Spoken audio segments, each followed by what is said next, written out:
ओम अज्ञानतिमिरन्धस्य ज्ञानाञ्जनशलाकया चक्षुरुन्मिलितं येन तस्मै श्रीगुरवे नमः।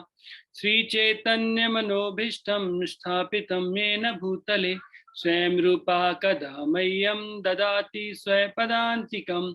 वन्देऽहं श्रीगुरौ श्रीयुतापदकमलं श्रीगुरून् वैष्णवांश्च श्रीरूपं सागरजातं सहगण रघुनाथान्वितं तं सजीवं सावधूतं सावधूतं परिजन सहितं कृष्ण चैतन्य देवं श्रीराधा कृष्णपादान् सहगण ललिता श्री विशाखान्वितं च नमो विष्णुपादाय कृष्णपृष्ठाय भूतले श्रीमते भक्ति वेदांत स्वामी निधि नामने नमस्ते सरस्वती देवे गौरवाणी प्रचारिणे निर्विशेषा शून्यवादी पाश्चात्य सतारिणे नमो महावदन्याय कृष्ण प्रेम प्रदायते कृष्णाय कृष्ण चैतन्य नामने गौरत्विषे नमः।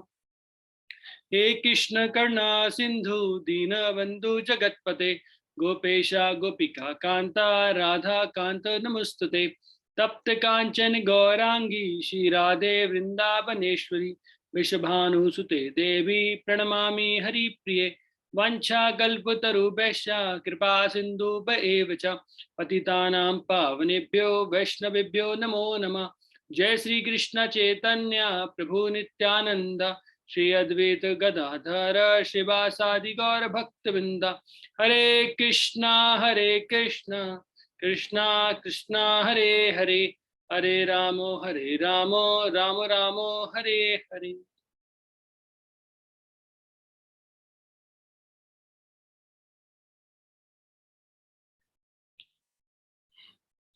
कृपया करके मेरे पीछे दोहराइएगा। ओम नमो भगवते वासुदेवाय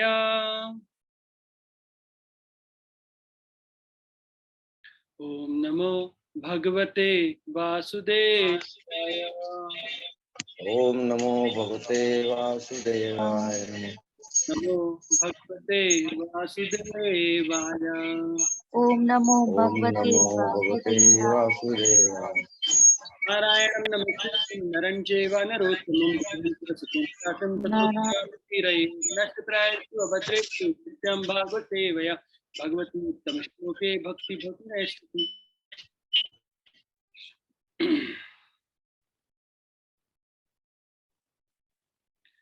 हरे कृष्णा। तो आप सभी का एक बार फिर बहुत बहुत स्वागत है हमारे बुधवार के सत्संग प्रोग्राम में, जहां पर हम हर बुधवार को भागवतम के एक अध्याय के ऊपर चर्चा करते हैं। अभी हम प्रथम स्कंद के 15वें अध्याय तक चर्चा कर चुके हैं और आज का जो हमारा विषय है वो है भागवतम के 16वें अध्याय से, प्रथम स्कंद के 16वें अध्याय से, जहां पर ये चर्चा होनी है कि किस प्रकार से महाराज परीक्षित जो है वो कलयुग से मिलने वाले हैं, जो कली पर्सोनिफाइड है उसकी से मुलाकात होने वाली है।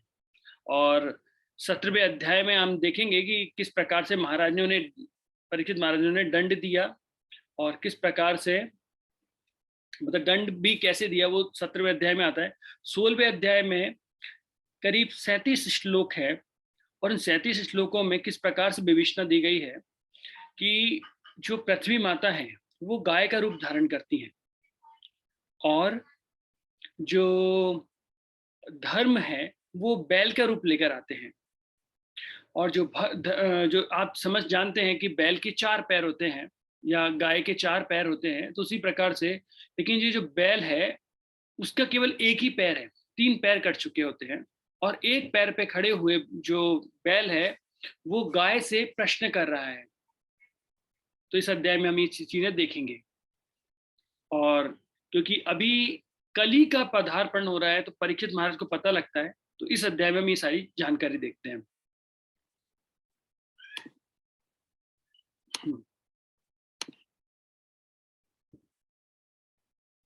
क्या आप लोगों को मेरी स्क्रीन दिखाई दे रही है? यस प्रभु जी। ठीक है। तो अध्याय 16, परीक्षित ने कलयुग का सत्कार किस तरह किया। सत्कार अर्थात यहाँ पे बताया जा रहा है स्वागत कैसे कर रहे हैं। तो कई बार कुछ शब्द ऐसे होते हैं जो विरोधाभास रूप में भी प्रयोग किए जाते हैं, जिन्हें कई बार हम लोग ऐसे बोलते हैं सरकास्टिक वर्ड्स। सरकास्टिक मतलब क्या? जैसे कोई व्यक्ति कुछ अजीब सा वेश धारण करके आता है और हम बोलते हैं वाह प्रभु जी आप कितने सुंदर लग रहे हैं, मानो स्वर्ग से देवता पधारे हो, है ना। देखने में वो ऐसा लग रहा है जैसे कोई कौआ आया हो, लेकिन हम विरोधाभास के रूप में बोलते हैं अरे वाह आप कितने सुंदर लग रहे हैं, मानो स्वर्ग से देवता पधारे हैं। तो यहाँ पर सत्कार अर्थात हो रहा है कि स्वागत हो रहा है। तो परीक्षित महाराज ने कलयुग का स्वागत नहीं किया था, उन्होंने उन्हें दंड दिया था।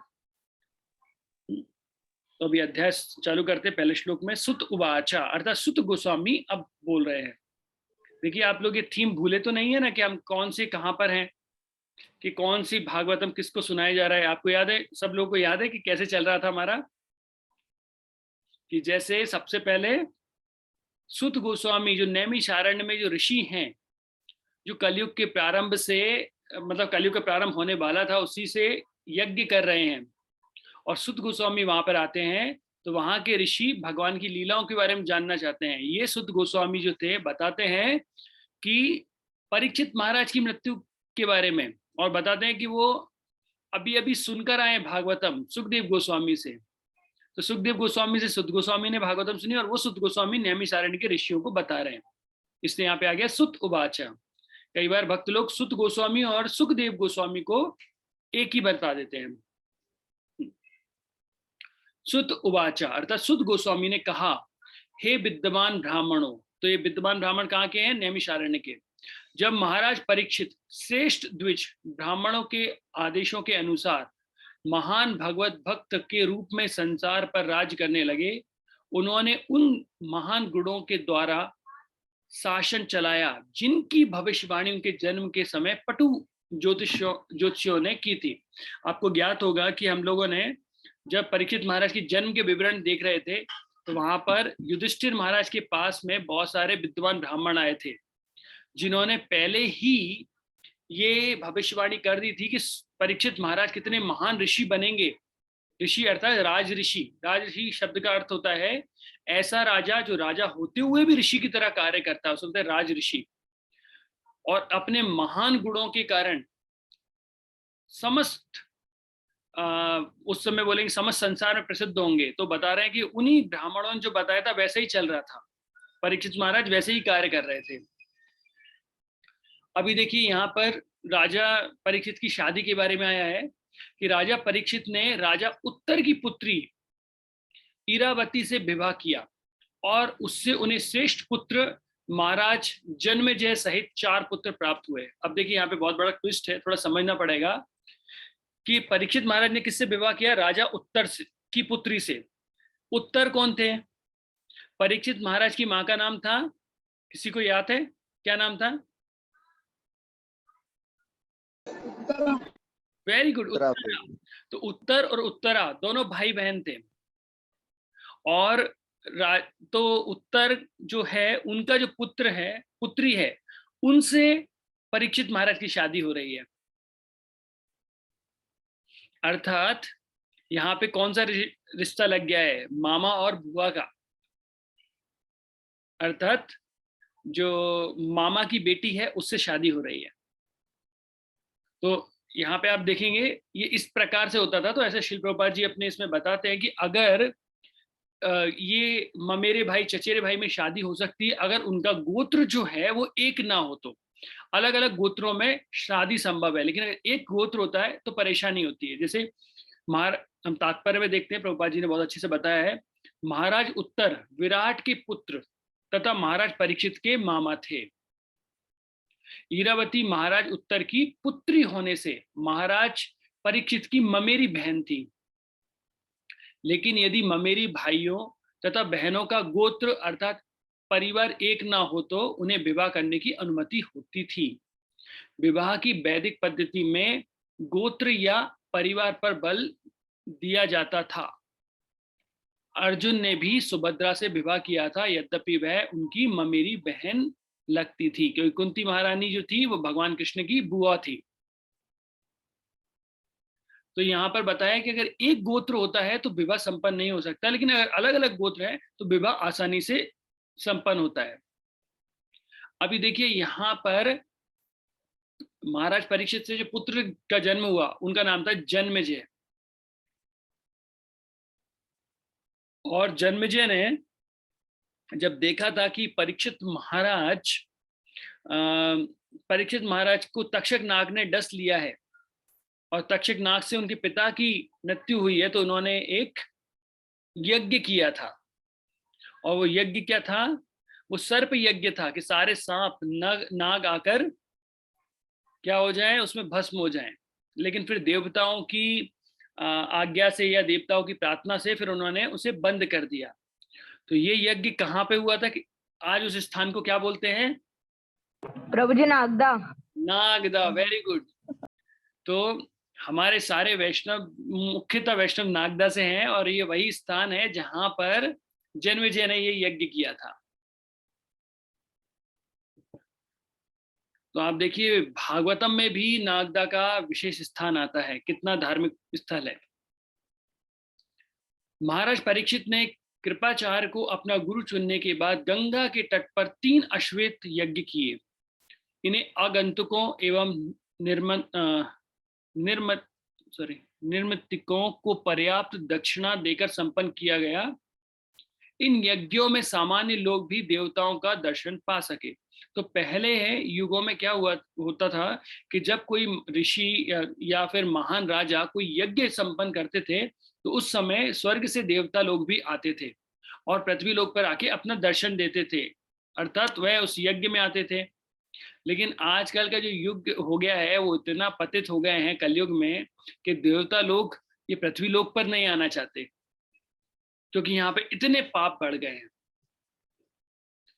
लेकिन पहले देवता लोग आते थे और सामान्य लोग उनके दर्शन भी कर सकते थे। एक बार जब महाराज परीक्षित विश्व दिग्विजय करने निकले तो उन्होंने देखा कि कलयुग का स्वामी जो शूद्र से भी निम्न था, राजा का वेश धारण करके गाय तथा बैल की जोड़ी के पांवों पर प्रहार कर रहा था। राजा ने उसे पर्याप्त दंड देने के लिए तुरंत पकड़ लिया। अभी देखिए ये 18वें नंबर का श्लोक में जाएंगे तो वहां पर पता लगेगा कि परीक्षित महाराज किस प्रकार से कलयुग के पास जाते हैं। तो यहाँ पर उसकी विवेचना दी गई है कि जो कली पर्सोनिफाइड है, अर्थात कली का जो प्रतिनिधित्व करते हैं, वह कली शूद्र का रूप धारण करके, शूद्र मतलब काला सा व्यक्ति, और शूद्र जो था और शूद्र से भी नीचे कोटि का व्यक्ति, जो राजा का वेश धारण किया उसने, और वेश धारण करके वो क्या कर रहा है, गाय और बैल की जो जोड़ी है उनको शोषण कर रहा है, उन्हें मार रहा है, उन्हें परेशान कर रहा है, ये बताया जा रहा है। अब हम देखेंगे कैसे मार रहा है, क्या कर रहा है, हम आगे चीजों को समझेंगे। सौनक ऋषियों ने पूछा, महाराज परीक्षित ने उसे केवल दंड क्यों दिया जबकि वह शूद्रों में अधम था? उसने राजा का वेश बना रखा था तथा गाय पर पाद प्रहार किया था।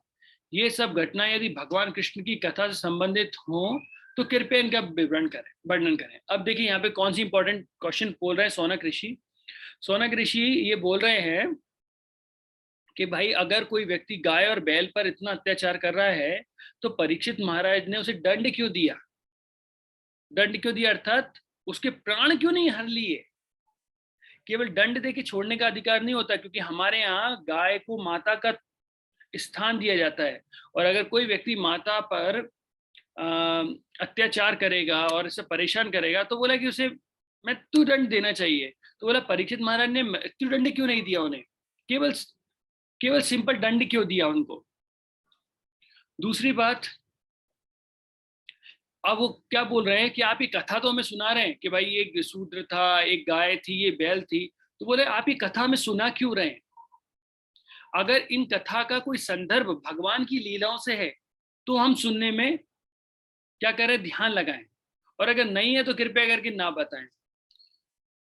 तो जैसे बोलते हैं कि जीवा की तपस्या क्या होती है, तो जीवा की तपस्या होती है सत्यम, अर्थात सत्य बोले, प्रिय बोले, हितकारी शब्द बोले। तो ये जीवा की तपस्या होती है कि व्यक्ति ऐसे शब्द बोलना चाहिए जो सत्य हो, जो प्रिय हो, हितकारी हो, तो ऐसे शब्द होना चाहिए। उसी तरीके से कानों से हमें क्या सुनना चाहिए? बोलते हैं कानों से केवल हरि कथा ही श्रवण करना चाहिए।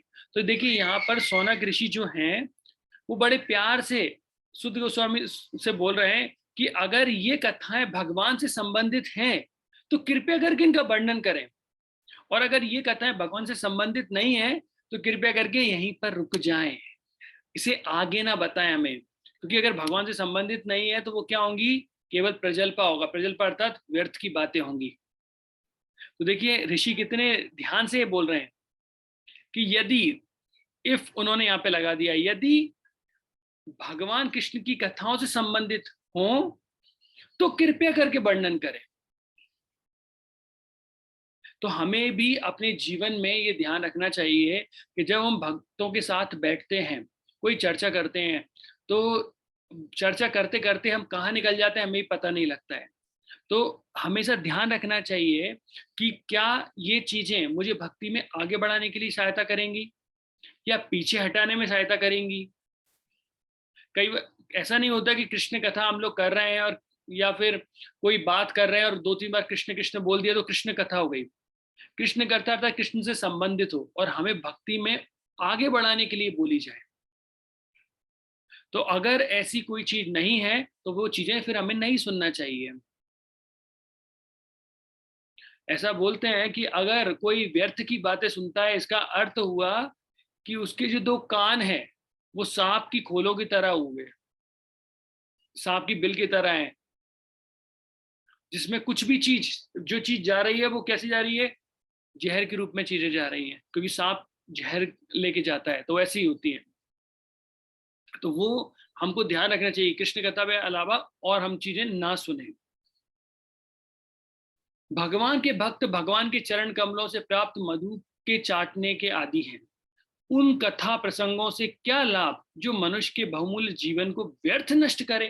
तो यहाँ पे फिर बता दिया गया कि भाई कि भगवान के जो भक्त होते हैं भगवान की कथा सुनने में रुचि दिखाते हैं, वो व्यर्थ की बातें सुनने में रुचि नहीं दिखाते।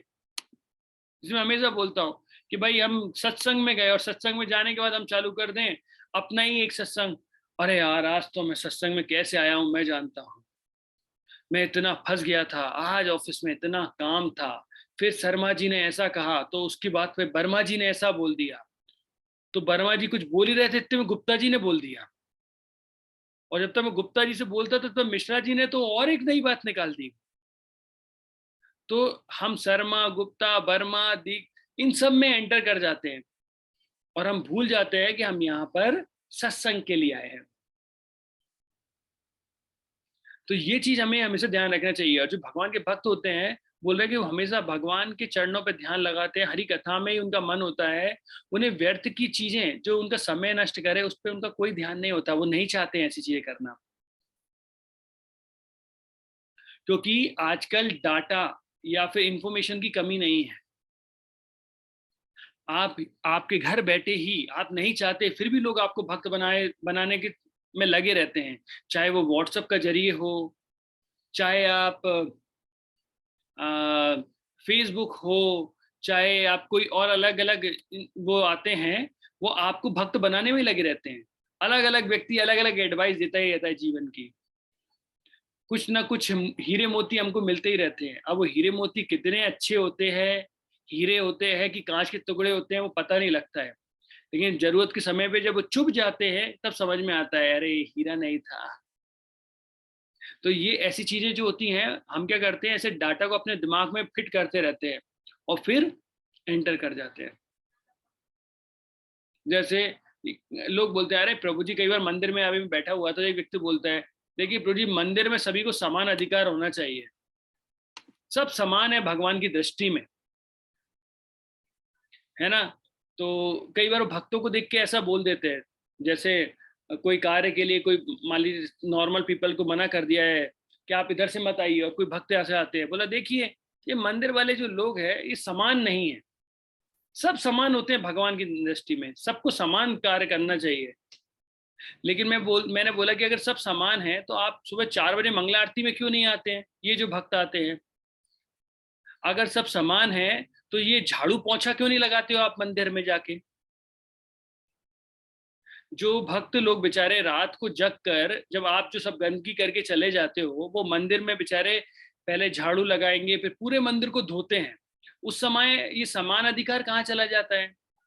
अगर सभी को प्लेट में गुलाब जामुन दिया जा रहा है और हमें ना मिले, तो हमें लगता है हम देखिए, ये इन लोगों को तो गुलाब जामुन दिया गया और हम लोगों को गुलाब जामुन भी नहीं मिला। भगवान के मंदिर में आके पक्षपात हो रहा है। लेकिन वही लोग भूल जाते हैं कि भाई ये जो भक्त हैं जिन्होंने अपना जीवन दिया है, वैसे ऐसा होता नहीं है मंदिर में, लेकिन जिन्होंने अपना जीवन दिया है, या फिर जो रात को जग के भगवान का पोंछा लगाते हैं, झाड़ू लगाते हैं, या फिर जो गृहस्थ भक्त आते हैं बेचारे सुबह से शाम तक व्रत करते हैं, या फिर अपनी जो इतनी कमाई होती है दान में देते हैं, उस समय लोगों को समान अधिकार याद नहीं आता है।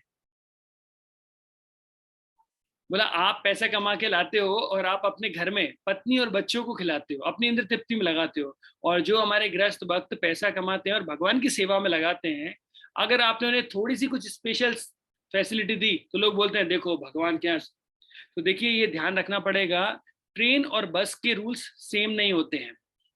जो नियम ट्रेन पे लगते हैं जरूरी नहीं वो बस पे लगे, है ना? और जो नियम बस पे लगते हैं वो जरूरी नहीं है कि वो एरोप्लेन पे लगे। अब जैसे बस को अगर रेड लाइट दिखेगा और बस रुक जाएगी, लेकिन आप अगर एरोप्लेन को रोकेंगे तो फिर एरोप्लेन रुकेगा नहीं, वो और ऊपर चला जाएगा और हमको भी लेके जाएगा और ऊपर। तो जो नियम बस पे लग रहे हैं वो हम प्लेन पे नहीं लगा सकते। तो इसलिए ये समान भाव ऐसा नहीं होता है। समान भाव करना है तो सारी चीजें करना पड़ेगा। हम लोग भक्तों को देख के बोल तो देते हैं, लेकिन जो व्यक्ति अपना घर बार सब कुछ छोड़ के केवल भगवान की सेवा कर रहा है, क्या उसका कोई मूल्य नहीं है? वहां पर समान भाव नहीं होता है। इसलिए गधे घोड़े एक से नहीं होते हैं, या फिर साइकिल और बाइक, या फिर बाइक और कार एक जैसी नहीं होती, सब में कुछ ना कुछ अंतर होता है। और यहाँ पर पक्षपात जैसी बात नहीं होती है। आप मुझे बताइए, अगर कोई आपका पड़ोसी आपसे बोले अरे भाई साहब आप तो भक्ति करते हैं लेकिन फिर भी आपके मन में द्वेष क्यों है, तो आप बोले भाई साहब कैसा द्वेष? आज आप स्कूल गए, आपने अपने बच्चे की फीस जमा की, लेकिन मेरे बच्चे की फीस आपने जमा नहीं की। आपके बच्चे की 2 महीने की फीस थी, मेरे बच्चे की केवल 1 महीने की थी। आप तो भगवान की भक्ति करते हो, इतना समान भाव तो रखना चाहिए। तो आप क्या करेंगे? बोला भाई साहब बिरला स्कूल में, सॉरी बिरला ग्राम के जो स्कूल है पब्लिक स्कूल में, उसमें केवल आप ही के नहीं बाकी 3000 लोग भी रहते हैं, और उनकी फीस जमा करने के लिए मुझे घर बार बेच के आना पड़ेगा, है ना? तो ये समान भाव में नहीं कर पाऊंगा, यहाँ पे थोड़ा सा मुझे भेद करना पड़ेगा। तो कई बार हम बोलते हैं भगवान पक्षपात करते हैं, भगवान पक्षपात नहीं करते हैं। भगवान बोलते हैं मैं, मेरे लिए सब लोग समान हैं, एक जैसे लेवल पे मैं उन्हें देखता हूँ। लेकिन जो भक्त 24 घंटे मेरे पे डिपेंडेंट हैं, जो हमेशा मेरा नाम का जप करते हैं, तो भाई उन्हें कहाँ छोड़ दूं मैं? जो लोग पाप करते हैं, पूर्ण रूप से पाप पूर्ण गतिविधियों में लगे रहते हैं, इंद्र तत्ति करते रहते हैं, वो लोग बोलते हैं देखो भगवान ने पक्षपात किया। अरे भाई आप लोग पाप करते हो, इंद्र तत्ति करते रहते हो, और जो भक्त बेचारे सभी चीजों को छोड़ के केवल भगवान की भक्ति कर रहे हैं, तो क्या भगवान उनकी सहायता नहीं करेंगे? भगवान ने इसलिए बोल दिया यो यथा माम प्रपद्यन्ते ताम तिसच भजाम्यहम्, जो मुझे जैसा भजेगा मैं वैसा उसके साथ व्यवहार करूंगा। इसमें पक्षपात नहीं है, इसमें सीधा सीधा बता दिया गया है योगम क्षमम वहाम्यहम्। अगर आप मेरे भक्त हो तो आप योगम क्षमम वहाम्यहम्, अर्थात जो आपके पास नहीं है वो मैं दूंगा, और जो आपके पास है उसकी मैं रक्षा करूंगा। भगवान बोल रहे हैं भगवद गीता में। किसके लिए? जो मेरी भक्ति में लगा हुआ है। उसी तरीके से जो आपके पुत्र है पुत्री है, उनकी ट्यूशन फीस, स्कूल की फीस आप जमा करोगे, पड़ोसी के बच्चों की नहीं करोगे, है ना? अभी किसी को ऐसा लगता नहीं रहा कि प्रभु जी मतलब भक्त हो गए और पड़ोसी के बच्चे की फीस जमा नहीं करना पाप है, या फिर अलग भाव हो गया। तो आई थिंक आप समझ गए होंगे। तो जब तक सबों की मृत्यु के कारण यमराज यहाँ पर उपस्थित हैं, तब तक किसी की मृत्यु नहीं होगी। ऋषियों ने मृत्यु के नियंत्रक यमराज को आमंत्रित किया है, जो भगवान के प्रतिनिधि हैं। उनकी पकड़ में आने वाले सारे जीवों को भगवान की दिव्य लीलाओं की इस वार्ता के रूप में मृत्यु रहित अमृत का श्रवण करने का लाभ उठाना चाहिए। तो भक्त लोग क्या करते हैं, यमराज जो हैं उनको भी आमंत्रित कर देते हैं और यमराज भी आके हरि कथा करते हैं। अब बताइए, यमराज जी अगर आपके साथ बैठ के हरि कथा सुन रहे हैं तो क्या यमदूत आके आपको लेके जाएंगे? बोले बॉस बैठे हैं सामने भाई, कैसे लेके जाएंगे? और जैसे कोई भक्त बोलते हैं, प्रभु जी गलती से हम लोग यमराज के पास चले गए तो क्या होगा? तो मान लीजिए कोई व्यक्ति पितृलोक जहाँ पे यमराज जी रहते हैं वहां पहुंच गए, मान लीजिए हमारे कोई नागदा के भक्त वहां पे पहुंच गए, आप क्यों पहुंच नहीं, आप मान लीजिए कोई भक्त पहुंच गए वहां पर, और जैसे ही आप जाएंगे तो आप जाके क्या करेंगे? बाकी लोग तो डर जाएंगे, वहां पे जाके आप लोग जाके बोलेंगे, जाते ही दंडवत लगाएंगे, वांछा कल्पतरुभ्यश्च कृपा सिंधुभ्यैव च पतिता नाम पावनेभ्यो वैष्णवेभ्यो नमो नमः। तो देखेंगे, अरे आपको पता है यमराज एक वैष्णव है और उनको पता लगे अरे एक और वैष्णव आए हैं, तो वो ऐसे थोड़ी बोलेंगे उनसे, पहले तो देखेंगे कि भाई तुम किसको पकड़ के लेके आए हो, जानते हो ये कौन है? और फिर बोलेंगे गलती हुई कैसे तुम्हारे से? फिर बोलेंगे चलो आप यहाँ पे आ गए हो तो एक बार हरि कथा हो जाए, और फिर वो आपको ससम्मान लेके जाएंगे, नर्क में नहीं लेके जाएंगे, भगवत धाम लेके जाएंगे, क्योंकि वो जानते हैं आप भी वैष्णव है। तो लेकिन जो व्यक्ति पापी है उनको उनको जब यमराज के पास लेके जाया जाता है तो डरते हैं, कांपते हैं। लेकिन हमारे भक्त लोग डरेंगे थोड़ी, क्योंकि वो जानते, बोलेंगे एक लेक्चर देने का आप व्यवस्था कराइए, ये लोग जो पाप कर करके यहाँ नर्क में परेशान हो रहे हैं, थोड़ा हम उन्हें भक्ति के बारे में बताते हैं जो हमें इतने बुधवार शनिवार सभी प्रवचनों में सुना है, थोड़ा हम शेयर करते हैं। तो यमराज कहेंगे बिल्कुल बिल्कुल, बोला मैं इसी कारण से तो धरती लोक पे आया था। तो आप देखिए कि जब वैष्णव जानते हैं तो क्या होगा, तो इसलिए हम लोग क्या बोलते हैं, जप कर जप कर जप कर इतना की हद कर दे, जप कर जप कर जप कर इतना की हद कर दे कि यमराज भी तेरा खाता रद्द कर दे। तो आप इतना जप कीजिए कि यमराज आपका खाता रद्द कर दें कि भाई ये गलती से कुछ भी चढ़ गया है, पहले की कुछ पाप हैं पुण्य है, कटाओ यहाँ से, ये तो वैष्णव बन गए, इन्हें भगवत धाम जाने के सीधा रास्ता बनाना चाहिए। ठीक है, याद रहेगा आपको ये कि जप कर जप कर जप कर इतना की हद कर दे और यमराज भी तेरा खाता रद्द कर दे।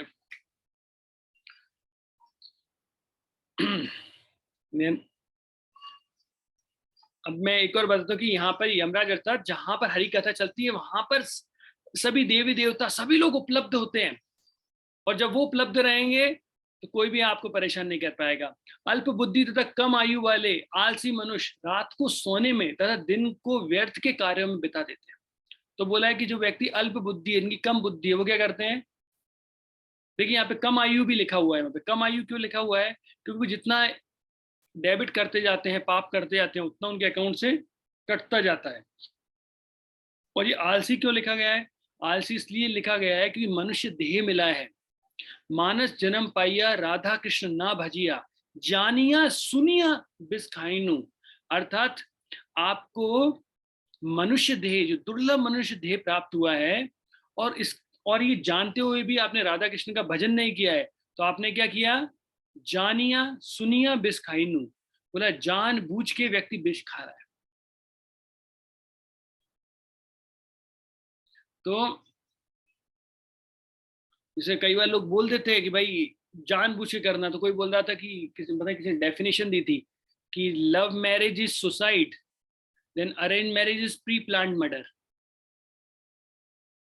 तो यहाँ पर है कि अगर कोई व्यक्ति जानबूझकर इन रास्तों पे जाएगा तो परेशान हो गई।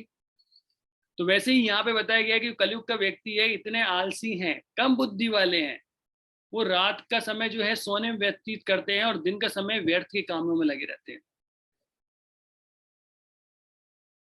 सुत गोस्वामी ने कहा, महाराज परीक्षित कुरु साम्राज्य की राजधानी में रह रहे थे और अपने राज्य की सीमा के भीतर कलयुग के लक्षणों को प्रवेश होते देखा। जब उन्हें पता चला तो उन्हें यह रुचिकर प्रतीत नहीं हुआ, लेकिन इससे उन्हें उसके विरुद्ध लड़ने का अवश्य अवसर प्राप्त हो गया। अतः उन्होंने अपना धनुष बाण उठाया और सैनिक कार्रवाई के साथ समृद्ध हो गए। अब जो परीक्षित महाराज हैं उनको पता लग गया कि उनके राज में कली ने प्रवेश कर दिया है। कली ने प्रवेश किया जी, कैसे पता लगेगा? जैसे मान लीजिए आपको बुखार आ गया, तो बुखार का कैसे पता लगेगा?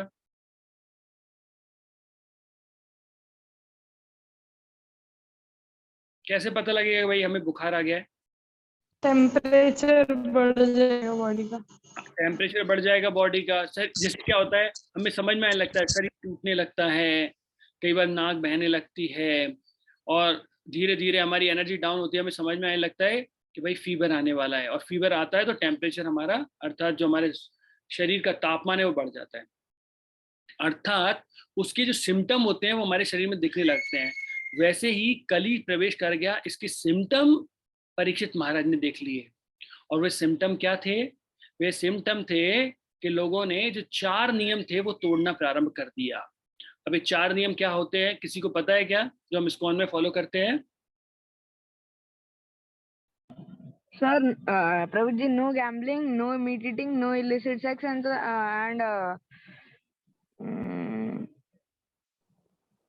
No intoxication. Yes, no intoxication. तो यहाँ पर 4 बताए गए हैं, वेरी गुड। तो पहला क्या होता है? सबसे पहला आता है नो मीट ईटिंग, अर्थात किसी मतलब कोई भी मतलब कोई भी मांसाहार नहीं करना। नो मीट ईटिंग, मांसाहार नहीं करना। अब मांसाहार में प्याज लहसुन भी आता है, ये हमें नहीं करना चाहिए। अब कोई बोलेगा प्रभु जी मांसाहार और प्याज लहसुन में अंतर होता है, लेकिन मांसाहार तो एक्सट्रीम होता है। प्याज लहसुन अर्थात जो व्यक्ति भक्ति में उन्नति करना चाहता है, तो प्याज लहसुन क्या होता है? प्याज लहसुन के अंदर तामसिक प्रवृत्ति होती है, और तामसिक प्रवृत्ति होने के कारण हमारा मन जो होता है वो तमोगुण में ज्यादा जाता है, इसलिए वो व्यक्ति जो भक्ति करना चाहता है उसे परेशानी होगी। अब बात आती है कि ये चारों जो थे ना, ये चारों किसी चीज पे बेस्ड हैं। तो मैं आपको श्लोक नंबर 18 में बताऊंगा, इसलिए मैं अभी उसका विवेचना नहीं दे रहा हूँ। No meat eating, no gambling. Gambling अर्थात किसी भी प्रकार का जुआ सट्टा नहीं खेलना। ये लॉटरी में लगे रहते हैं ना लोग कि अभी अमीर हो जाऊंगा, तो किसी प्रकार का जुआ सट्टा नहीं खेलना। नो गैम्बलिंग, नो इंटॉक्सिकेशन, अर्थात किसी प्रकार का नशा नहीं करना, किसी भी प्रकार का नशा नहीं करना। और उसमें चाय और कॉफी भी आ जाती है।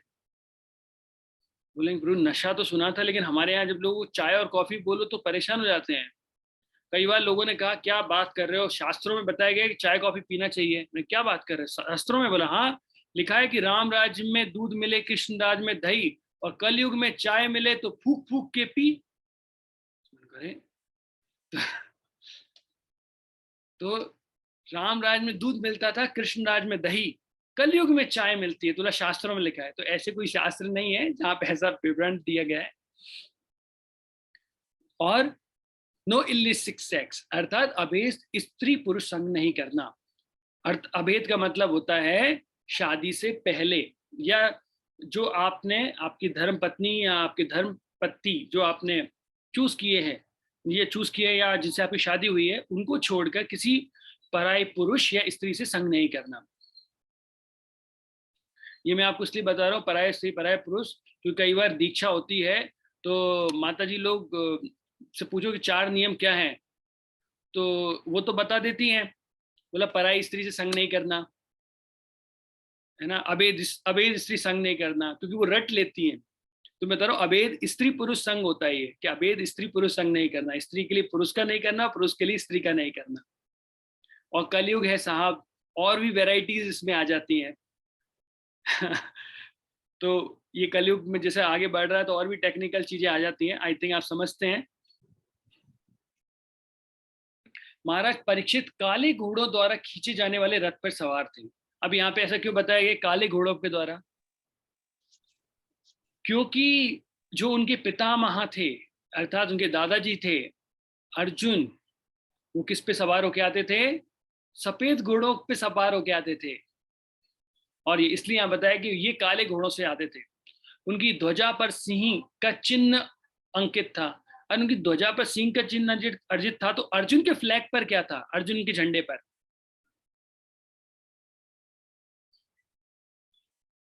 ये तो परीक्षित महाराज में ध्वजा में क्या है? सिंह का, अर्थात शेर का निशान है। तो अर्जुन के, सॉरी, हनुमान जी का प्रभु जी। हनुमान जी का, वेरी गुड, हनुमान जी का चिन्ह अर्जित था। इस प्रकार सुसज्जित होकर तथा सारथियों, अश्वरोहित रोइयों, हाथियों तथा पैदल सैनिकों से घिरे हुए उन्होंने सभी दिशाओं को जीतने के लिए राजधानी से प्रस्थान किया। तब महाराज परीक्षित ने पृथ्वीलोक के समस्त भागों, भद्रश, केतुमल, भारत, कुरु जंगल का उत्तरी भाग, किम पुरुष इत्यादि को जीत लिया और उनके शासकों से भेंट वसूल की। मैं इसमें और डीपली नहीं जाता हूं कि हमें आगे जाना है। राजा जहां भी जाते थे उन्हें निरंतर अपने महान पूर्वजों का यशोगान सुनने मिलता था, जो सभी भगवत भक्त थे तथा भगवान श्री कृष्ण के यशस्वी कार्यों की गाथा सुनने को भी मिलती थी। वे यह भी सुनते कि किस तरह एक मिनट रुकिएगा।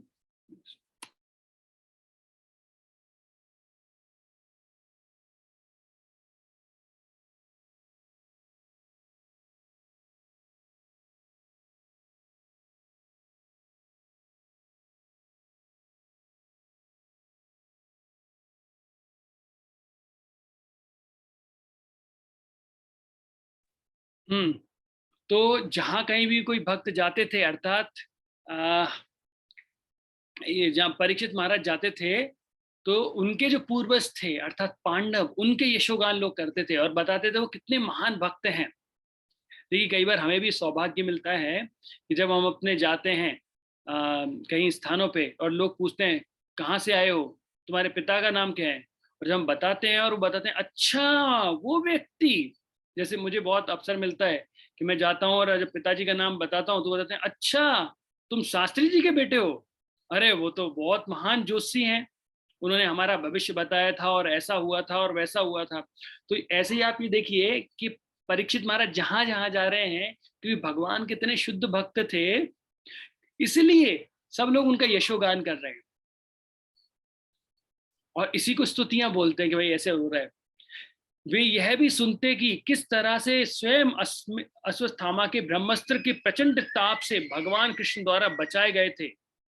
लोग वृष्णि तथा वंशियों के मध्य अत्यधिक स्नेह का भी उल्लेख करते, क्योंकि प्रथा भगवान केशव के प्रति अत्यधिक श्रद्धावान थी। राजा ने ऐसे यशोगान करने से अत्यधिक प्रसन्न होकर परम संतोष के साथ अपनी आंखें खोली। उदारता बस उन्हें प्रसन्न होकर उन्हें मूल्यवान मालाएं तथा वस्त्र भेंट किए। तो बता रहे कि राजा जहां भी जा रहे हैं तो उन्हें बताया कि पहले तो ये बताया कि आपके पूर्वज कितने महान थे, और अभी ये बता रहे हैं कि आप कितने महान हो, क्योंकि जब आप माता के गर्भ में थे तो अश्वत्थामा ने ब्रह्मास्त्र चलाया था और उस ब्रह्मास्त्र को समाप्त करने के लिए स्वयं भगवान उत्तरा की गर्भ में आए थे। फिर आपको बताया कि आप भाई प्रथा अर्थात कुंती महारानी के बारे में बात हो रही है। वो भगवान की बुआ थी और भगवान उनसे कितना प्रेम करते थे और वो भगवान की कितनी अनन्य भक्त थी। वृष्णि परिवार में आए ऐसे, और जब ऐसे खुश हो जाते तो उनको बहुत सारी सामग्री उपहार में देते परीक्षित महाराज। महाराज परीक्षित ने सुना कि जिन भगवान कृष्ण की आज्ञा का पालन सारा जगत करता था, उन्होंने अपनी अहेतु की कृपा पांडु के विनीत पुत्रों की उनकी इच्छा अनुसार सभी प्रकार से सेवा की, जिनमें सारथी बनने से लेकर अग्र पूजा ग्रहण करने। तो देखिए बता रहे हैं ये हरि कथा हो रही है, जैसे होता है कथक। तो कथक मतलब क्या होता है, नृत्य के माध्यम से कथा को बताना, कथक, कथा का विवरण नृत्य के माध्यम से। तो यहाँ पर भी लोग क्या कर रहे हैं, भगवान की स्तुतियां करके बता रहे हैं और ये हरि कथा के बारे में बता रहे हैं। और उन्हें क्या बोल रहे हैं कि देखिए भगवान कृष्ण जो इतने कृपालु थे, भक्त वत्सल्य थे, कि उन्होंने पांडु के जो पुत्र थे, पांडु के विनीत बताया। विनीत अर्थात जो भक्त हम्बल थे, मतलब ये क्वालिटी है वैष्णव की, वो हम्बल होते हैं। हम्बल मतलब विनम्र होते हैं वो लोग। तो उनकी कैसी सेवाएं की, सारथी बन के। किसके सारथी बने थे वो, पार्थ सारथी बने थे, अर्थात अर्जुन के सारथी बने थे। फिर अग्र पूजा ग्रहण की, कब, राजसूरी यज्ञ में। दूत बने, कब, कुरुक्षेत्र के मैदान में जब युद्ध करने से पहले शांति युद्ध बनकर। मित्र बने, किसके, अर्जुन के। रात्रि में रक्षक बन के सेवाएं करने के कार्य सम्मिलित थे। अर्थात जब पांडव सो जाते थे, आपको याद है मैंने एक कथा सुनाई थी कि किस प्रकार से भगवान अर्जुन के शिविर में जाते हैं और उसके पैर दबाने लगते हैं। आपको याद होगा, मैंने पहले सुनाई थी कथा। तो देखिए, रात में भी जाके भगवान सेवा करते थे उनकी। जब उन्होंने सेवक की भांति पांडवों की आज्ञा का पालन किया तथा आयु में छोटों की भांति उन्हें प्रणाम किया। जब महाराज परीक्षित ने सब सुना तो वे भगवान के चरण कमलों की भक्ति से अभिभूत हो उठे। तो जहां कहीं भी ये हरि कथा होती है, अब ये हरि कथा ऐसा क्यों बताया जा रहा है, ये क्यों चीजें बार बार याद कराई जा रही हैं? तो ऐसा बोला जाता है कि जब कोई एक बीमारी होती है जिसमें व्यक्ति अपनी याददाश्त भूल जाता है, उसे याद ही नहीं रहता कि क्या हुआ था, तो वो याददाश्त भूल जाता है, तो डॉक्टर बोलते हैं कि उसकी दवाई कैसे होती है। तो दवाई तो देते हैं, साथ में क्या करते हैं, उसे वो सारी चीजें दिखाती हैं। याद करो, ये वही जगह है जहाँ पे तुम काम किया करते थे, इनको पहचाना क्या, ये तुम्हारी माँ है, ये तुम्हारी बहन है, ये तुम्हारी वाइफ है, ये ऐसे करके वो बताते हैं वो अलग अलग लोगों से। तो क्या होता है, जब वो उसी जगह पर लेके जाते हैं, बार बार वो चीजें याद दिलाते हैं। याद है तुमको जब तुम इस्कॉन मंदिर गए थे, वहां पे कितना अच्छा अनुभव तुमको मिला था, कैसे तुमने कीर्तन किया था, कैसे नृत्य किया था। तो धीरे धीरे क्या होता है, हमारी याददाश्त, वो जो व्यक्ति बीमार था उसकी याददाश्त वापस आने लगती। हाँ हाँ, याद आ गया, याद आ गया। बोला हाँ याद आ गया, मैं भगवत धाम में था, मैंने गलती की, भगवान से ईर्ष्या की, इस यहाँ पे आ गया है ना, अब मुझे वापस भगवत धाम जाना है। तो क्या होता है, जैसे उस व्यक्ति की याददाश्त आ गई और वो सभी को पहचानने लगता है, तो वैसे ही हमें भी याददाश्त आ जाती है कि हम भगवत धाम में थे, भगवान के साथ आनंद भोग रहे थे। तो हरि कथा वो औषधि का कार्य करती है। बार बार जब हम याद दिलाएंगे तो व्यक्ति को आत्म साक्षात्कार होने लगता है। तो जैसे याददाश्त जो व्यक्ति भूल गया है, उसी याददाश्त दिलाने के लिए उसे वो चीजें याद दिलाई जाती हैं। वैसे ही हम जो भक्ति करने का प्रयास कर रहे हैं, उसका कारण है बार बार हरि कथा सुनेंगे तो हमें भगवान की याद आ जाएगी और हम समझ पाएंगे कि हम कहाँ पर थे। अब तुम लोग मुझसे वह घटना सुन सकते हो जो तब घटी जब महाराज परीक्षित अपने पूर्वजों की उत्तम वृष्टियों के विषय में सुनते हुए उन विचारों में डूबे हुए अपने दिन बिता रहे थे। तो अब वो घटना जा रही है, कौन सी, जो मैं आपको बताने जा रहा था कि गाय और बैल के बीच में क्या वार्तालाप चल रहा है। साक्षात धर्म बैल के रूप में विचरण कर रहा था, उसे गाय के रूप में साक्षात पृथ्वी मिली, जो ऐसी माता के समान शोकग्रस्त दिखाई पड़ी जो अपना पुत्र खो चुकी हो। उसकी आंखों में आंसू थे और उसके शरीर का सौंदर्य उड़ गया था। धर्म ने पृथ्वी से इस प्रकार प्रश्न किया। अब ये कार्य चालू हो रहा है कि एक रूप रखा हुआ है, धर्म जो है उन्होंने बैल का रूप धारण किया हुआ है, और जो हमारी पृथ्वी माता है उन्होंने गाय का रूप धारण किया हुआ है। और अब ये दोनों आपस में बात कर रहे हैं। धर्म में देखा, जो धर्म रूपी बैल है उसने देखा कि जो पृथ्वी माता है जो गाय के रूप में है, वो बहुत ही ज्यादा शोक में है, उनकी आंखों से आंसू बह रहे हैं, और ऐसा लग रहा है मान लो अगर किसी माता का कोई पुत्र की मृत्यु हो जाए तो वो जिस प्रकार से व्यवहार करती है वैसे वो व्यवहार कर रही हैं। तो अब धर्म प्रश्न कर रहे हैं। अब देखिए धर्म क्या प्रश्न कर रहे हैं। धर्म ने बैल रूप में पूछा, हे महोदया, आप स्वयं स्वस्थ तथा प्रसन्न तो हैं, आप शोक की छाया से आवृत क्यों हैं? आपके मुख से ऐसा लगता है कि आप मलान पड़ गई हैं। क्या आपको कोई भीतरी रोग हो गया है या आपने किसी दूर स्थित संबंधी के विषय में सोच रही हैं? तो बैल पूछ रहा है कि भाई आपकी स्वास्थ्य तो ठीक है, क्या हो गया है जो आप ऐसी दिखाई दे रहे हैं, आपका चेहरा पूरा उतर गया है, बहुत ही आपकी जो चमक थी वो सब खत्म हो रही है। अब बैल बोल रहा है, मेरे 3 पांव नहीं रहे, अर्थात बैल जो है एक पांव पे खड़े हुए हैं, अब मैं केवल एक ही पांव पर खड़ा हूं, क्या आप मेरी इस दशा पर शोक कर रही हैं? तो पूछ रहा है धर्म कि मेरे 3 पैर चले गए, अभी मैं एक पैर पे खड़ा हूं, क्या आप मेरे को देख के शोक को लो रहे हो? इस जैसा ऐसा होता है ना, जैसे मान लीजिए कि कोई गेस्ट हमारे घर पे आ गया है और जैसे हमने एकदम से सरप्राइज उन्हें दे दिया है ना। जैसे नंद भाभी के घर आ गई, भाभी मैं आ गई, और भाभी ने देखा और भाभी की पूरी चमक गायब हो गई, बस यहीं पे रहूंगी गर्मियों के 2 महीने पूरे। तो भाभी की हालत ही पूरी डाउन हो गई। और फिर नंद बोलती, क्या हुआ भाभी, तबीयत ठीक है? बोला, नहीं 2 दिन से बुखार है, इसलिए हालत चमक गायब हो गई है। चमक केवल वो नंद ने जैसे ही कहा कि 2 महीने रुकूंगी तो उसके कारण गायब हुई थी, लेकिन वैसे ही यहाँ पे बैल पूछ रहे हैं,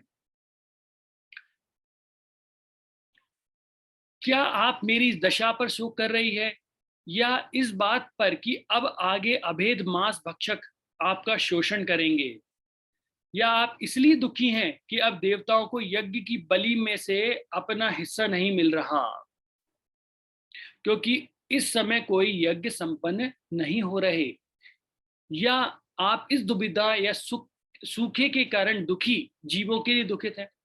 तो अलग अलग चीजों के लिए पूछना कि आपको क्या दुख क्या है, क्यों आप ऐसे हैं। अब यहाँ पे धर्म ने बताया कि मेरे 4 पैर थे, अभी 3 कट गए, इसका क्या अर्थ है?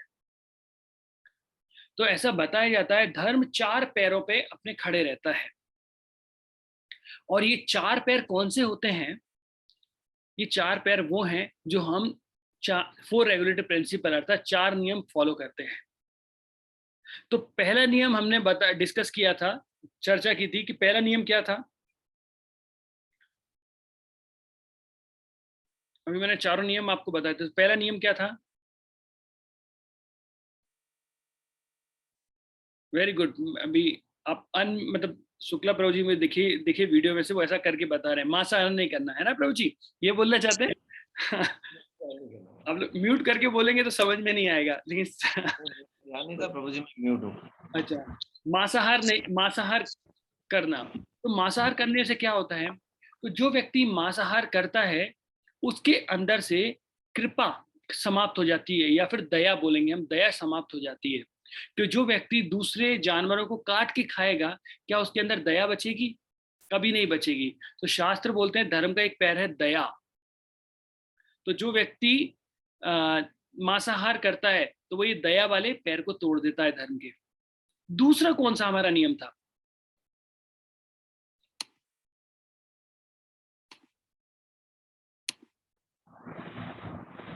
वाइन नहीं पीना, नशा नहीं करना। हाँ, नशा नहीं करना प्रभु जी, नशा नहीं करना। नशा नहीं करना।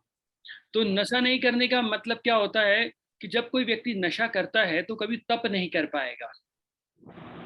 ये क्या बात कर रहे हैं प्रभु जी, आजकल के स्टूडेंट तो यही करते हैं, एक पैक लगाते हैं और 3 दिन तक पढ़ाई करते हैं। मेरे कोटा में था तो मैं हमारे पास में लोगों को देखता था, इंजीनियरिंग की तैयारी कर रहे थे, वो आधी बोतल पीते थे और 3 दिन तक लगातार पढ़ते थे और फिर 3 दिन तक लगातार सोते थे। अर्थात एक धुन सवार हो जाती है व्यक्ति पर, वो व्यक्ति तप नहीं कर पाएगा। तप के लिए आपको होश होना चाहिए। अब जो शराब पीता है, शराब पी के वो कहाँ गिरता है, जमीन पर कि नाली पर कि घर पर, पता नहीं,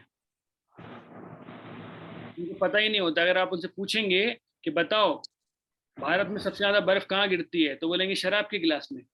पूरे नशे में रहते हैं, उनको केवल वही समझ में आती है। तो जो शराब पीता है वो व्यक्ति कभी तप नहीं कर पाएगा। तो धर्म का जो दूसरा पैर होता है वो होता है तप। तो वो व्यक्ति कभी तप नहीं कर पाएगा।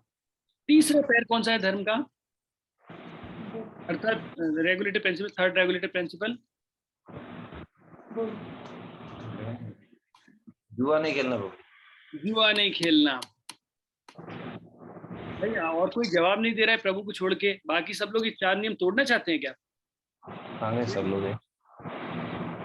पर दीक्षा देते समय गुरु महाराज को एक माता ने बोला मांसाहार, जुआ खेलना, झूठ बोलना, ऐसा करके वो बोलता रहे, तुम्हारे क्या करना है कि नहीं करना है।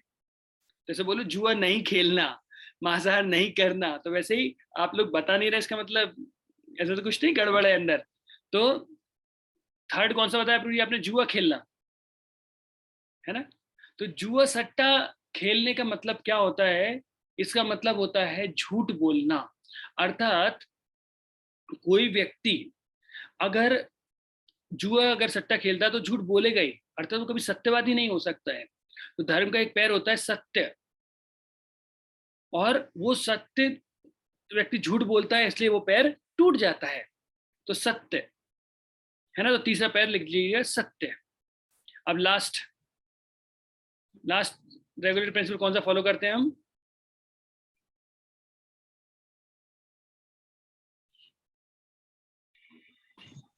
स्त्री या पुरुष के साथ संग नहीं करना। हाँ, अभेद स्त्री पुरुष संग नहीं करना।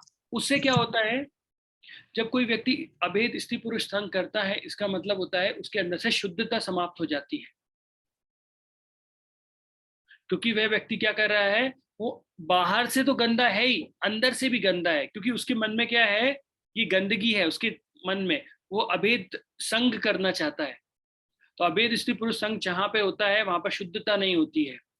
तो धर्म का जो चौथा पैर होता है उसको बोलते हैं शौच। शौच अर्थात शुद्धता। तो ये धर्म के 4 पैर हो गए। आपको समझ में आया धर्म के चारों पैर? जैसे लास्ट शौच बोला, उससे पहले कौन कौन से पैर हुए भाई, मैं भूल गया हूं, आप बता दीजिएगा। सत्य। हाँ, सबसे पहले प्रभु जी दया। तप और दया। दया, फिर दया तप। दया तप, और सत्य। सत्य, अशुद्धता। बिल्कुल सही है ना। शौच अर्थात शुद्धता। तो ये धर्म के 4 पैर होते हैं। अब बोला प्रभु जी आप तो बोला 4 पैर टूट गए, तो ये धर्म कौन से पैर पे खड़ा है? तो कलयुग तक आते आते धर्म के 3 पैर टूट जाते हैं और केवल कलयुग में एक ही पैर बचता है, वो है सत्य।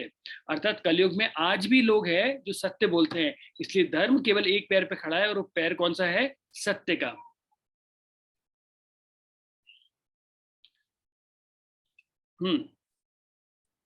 क्या आप उन दुखियारी स्त्रियों तथा बच्चों पर दया आ रही है जिन्हें चरित्रहीन पुरुषों द्वारा अकेले छोड़ दी गई है? अथवा आप इसलिए दुखी हैं कि ज्ञान की देवी अधर्म में रथ ब्राह्मणों के हाथ में है? या आप देख कर दुखी हैं कि ब्राह्मणों ने उन राजकुलों का आश्रय ग्रहण कर लिया है जो ब्राह्मण संस्कृति का अनादर करती रहती हैं? तो देखिए यहाँ पे बता रहे हैं कि क्या हो रहा है कि ज्ञान की देवी अधर्म में रथ ब्राह्मणों के हाथ में है। अर्थात जो दुष्ट लोग हैं वही आजकल इंटेलिजेंट दिख रहे हैं। तो वैज्ञानिक लोग, या फिर ऐसा बोलेंगे, सारे वैज्ञानिक खराब नहीं, लेकिन बहुत सारे ऐसे वैज्ञानिक हैं जो प्रूव करना चाहते हैं कि भगवान का अस्तित्व भी नहीं है। तो गाय माता जो हैं उन्हें देखकर दुखी हो रही हैं, ऐसा धर्म पूछ रहे हैं। या फिर जो ब्राह्मण होते हुए भी जो केवल पैसे पे जो राजकुमार है उनके पास जा रहे हैं, अपने ब्राह्मणत्व के बारे में सत्य ना बोलकर केवल उनकी प्रशंसा के लिए काम कर रहे हैं। अब यथा कथित प्रशासक इस कलयुग के प्रभाव से मोहग्रस्त हो गए हैं। इस तरह उन्होंने राज्य के सारे मामलों को अस्त व्यस्त कर रखा है। क्या आप उन कुव्यवस्था के लिए शोक कर रही हैं? आप सामान्य जनता खाने पीने सोने तथा सहवास की विधि विधानों का पालन नहीं कर रही हैं? वह सारे कार्य भी और कैसे भी करने के लिए संलग्न रहती हैं। क्या आप इस कारण से अप्रसन्न हैं? तो ये बार बार पूछें क्या कारण है। हे माता पृथ्वी, पूर्ण पुरुषोत्तम भगवान हरि ने तुम्हारे भारी बोझ को उतारने के लिए श्री कृष्ण के रूप में स्वयं अवतार लिया। यहाँ के सारे कार्य दिव्य हैं और वे मोक्ष पथ को पक्का करने वाले हैं।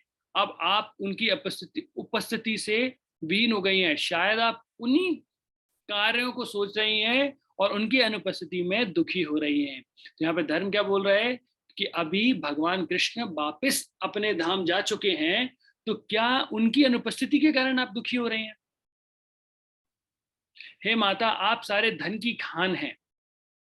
कृपया मुझे अपने उन कष्टों का मूल कारण बताएं जिससे आप इस दुर्बल अवस्था को प्राप्त हुई हैं। मैं सोचता हूं कि अत्यंत बलवानों को भी जीतने वाले प्रबल काल ने देवताओं द्वारा बंदनीय आपके सारे सौभाग्य को छीन लिया है। अभी देखिए, अब माता आंसर दे रही हैं। हे धर्म, आपने मुझसे जो भी पूछा है वह आपको ज्ञात हो जाएगा। मैं आपके उन सारे प्रश्नों का उत्तर देने का प्रयास करूंगी। आप भी अपने 4 पांवों पर पालित थे और आपने भगवान की कृपा से सारे विश्व में सुख की वृद्धि की थी। अभी ये बता रही हैं कि अभी जो लोग हैं वो माता इन गुणों से विहीन हो गए हैं, जिनके कारण से वो बहुत दुखी हैं। लेकिन मेन दुख का कारण क्या है वो और आगे पता लगेगा। उनमें निम्नलिखित गुण तथा अन्य दिव्य गुण पाए जाते थे जो शाश्वत रूप से विद्यमान रहते थे और उनसे कभी विलग नहीं होते थे। क्या गुण है उनकी? पहला है सच्चाई, स्वच्छता, दूसरों के दुख को सहन ना कर पाना, क्रोध को नियंत्रित करने की शक्ति, आत्मतुष्टि, निष्कपटता, मन की स्थिरता, इंद्रियों का संयम। देखिए वैसे हमको एक क्लास पूरी लगेगी, 1 से 2 क्लास इन सारी 40 क्वालिटी को समझने के लिए, लेकिन ये हम कभी बाद में कर लेंगे। मैं बस केवल आपको पढ़ के बता देता हूँ। उत्तरदायित्व, समता, सहन। उत्तरदायित्व मतलब रिस्पॉन्सिबिलिटी लेने वाले लोग नहीं है, अभी जिम्मेदारियां उठाने वाले, है ना। समता, सहनशीलता, समदर्शिता, आज्ञाकारिता, ज्ञान, इंद्रिय भोग से अनासक्ति, नायकत्व अर्थात जिनके अंदर लीडरशिप की क्वालिटी कम हो गई है, बहादुरी, बहादुरी अर्थात पहले क्षत्रियों का गुण होता है बहादुरी करना, बहादुरी अर्थात लड़ाई करना, कहीं भी गलत होता है वो अपनी तलवार लेके पहुंच जाते हैं। प्रभाव, असंभव को संभव करना बनाना, कर्तव्य पालन, पूर्ण स्वतंत्रता, कार्य कुशलता, सौंदर्यमयता, धैर्य, दयालुता, उदारता, विनय, शील, संकल्प, ज्ञान की पूर्णता, उपयुक्त दक्षता, समस्त भोग विषयों का स्वामित्व, प्रसन्नता, स्थिरता, आज्ञाकारिता, यश, पूजा, निर्भिमानता, अस्तित्व भगवान के रूप में, शाश्वतता, समस्त सत्व तथा सौंदर्य के आगार पूर्ण पुरुषोत्तम भगवान श्री कृष्ण ने इस धरा पर अपनी दिव्य लीला बंद कर दी है।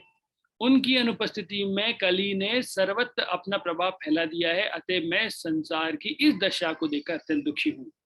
तो देखिए यहाँ पर माता बता रही हैं कि वो दुखी क्यों है, क्योंकि भगवान ने अपनी जो लीला है वो बंद समाप्त कर दी है और वो अपने भगवत धाम चले गए हैं, और इसको देखकर वो दुखी हो रही हैं। और ऐसी ये क्वालिटी है, वो जो इतने गुण है वो भी समाप्त हो गए हैं, अब लोगों के अंदर वैसे गुण है ही नहीं है।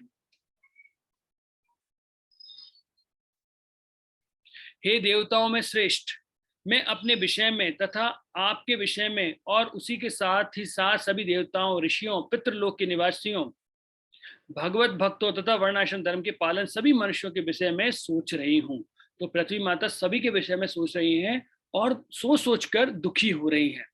सौभाग्य की देवी लक्ष्मी जी, जिनकी कृपा कटाक्ष के लिए ब्रह्मा जैसे देवता तरसा करते हैं। तो देखिए लक्ष्मी देवी की कृपा के लिए तो सभी लोग तरसते रहते हैं कि उनकी एक कृपा कटाक्ष हमारे तरफ दिख जाए, हर व्यक्ति, है ना। क्योंकि लक्ष्मी जी के बिना तो कुछ संभव है ही नहीं। तुम बिन यज्ञ ना होते, वस्त्र ना कोई पाता, और खान पान का वैभव सब तुमसे ही आता। तो हर चीज लक्ष्मी देवी से आती है, तो सब लोग तरसते हैं। तो जैसे ब्रह्मा जी भी देख रहे हैं, ब्रह्मा जैसे देवता भी तरसते हैं, जिनके लिए वे दिन में अनेक बार भगवान के शरणागत होते थे। वे कमल बन के अपने निवास स्थान को त्याग कर भी भगवान के चरण कमलों की सेवा में संलग्न हुई थी। मुझे वे विशिष्ट शक्तियां प्राप्त हुई थी। अब ये बोल रहे हैं कि जैसे लक्ष्मी देवी को भगवान के चरण कमलों की सेवा प्राप्त हुई थी, तो पृथ्वी देवी बोल रही मुझे भी वही प्राप्त हुई थी। क्यों, कैसे प्राप्त हुई थी? क्योंकि भगवान धरातल पर चलते थे और इससे पृथ्वी माता को उनकी सेवा करने का अवसर प्राप्त होता था। और जब भगवान चलते हैं तो भगवान के चरण कमलों के कुछ निशान होते हैं, जिनसे मैं ध्वज, वज्र, अंकुश, कमल चिन्हों से, जो भगवान के चरण कमलों के चिन्ह है, अलंकृत होकर तीनों लोकों की संपत्ति को परास्त कर सकती थी। लेकिन अंत में जब मैंने अनुभव किया कि मैं इतनी भाग्यशालिनी हूं, तब भगवान ने मुझे त्याग दिया।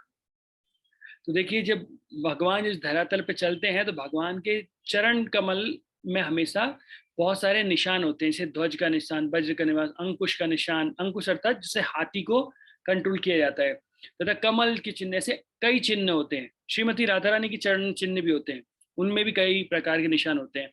तो वो जब चलते हैं तो धरातल पे वो निशान पड़ते हैं, और ये बोल रही हैं पृथ्वी माता कि उनसे उनका सौभाग्य बढ़ रहा था, लेकिन अब भगवान, जब तक मुझे ज्ञात होता कि मेरा सौभाग्य बड़ा है, मैं इतनी सौभाग्यशाली हूं, मुझे ज्ञात हुआ, तब तक तो भगवान त्याग कर ही मुझे चले गए। तो कई बार हमारे जीवन में भी ऐसा होता है, भक्त लोग आते हैं, हमें आके बताते हैं प्रभु जी भक्ति कर लीजिए, माता जी भक्ति कर लीजिए, है ना।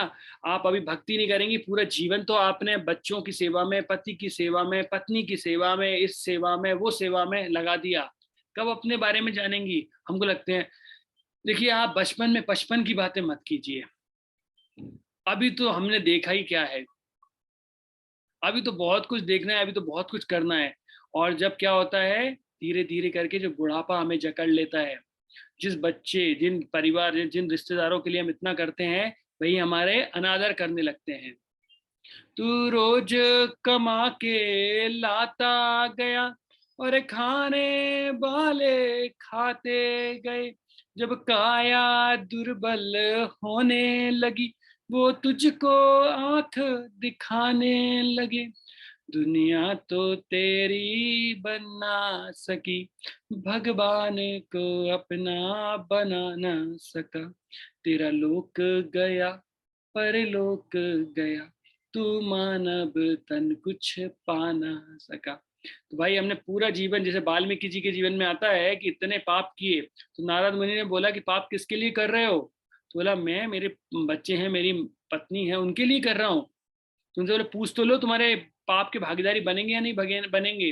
तो वाल्मीकि जी जाके पूछते हैं, तो बोलते हैं देखो मैं अर्धांगिनी हूँ, धर्म पत्नी हूँ, तुम्हारा आधा भोग में तो साथ दूंगी, लेकिन आधे पाप में थोड़ी साथ दूंगी।